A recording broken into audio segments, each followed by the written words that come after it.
The journey of life starts with a fascinating race. Starting with millions of sperm, only one, the fastest and the strongest, will reach the finish line. Some fall out of the race, getting lost in the rush through the narrow fallopian tubes, while some are stopped by natural obstacles which protect the woman's body from intruders.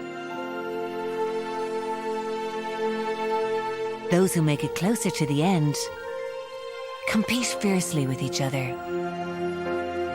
Together, they attack the egg cell. Their only goal is to be the first one to enter the egg. Only one will make it through, but the others simplify this mission by slowly dissolving the membrane of the egg. Finally, we have a winner. The winning sperm enters the egg and conception occurs. Half the man's and half the woman's chromosomes combine. This creates a unique DNA code which is needed to create new life. These combined chromosomes form the first cell of the new baby. This is now called the zygote.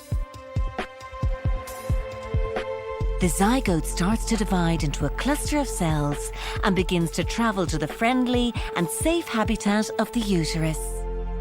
When the zygote is divided into a bubble of cells, a blastocyst is formed with an inner layer of cells making up the embryo and an outer layer which will protect and nourish the embryo.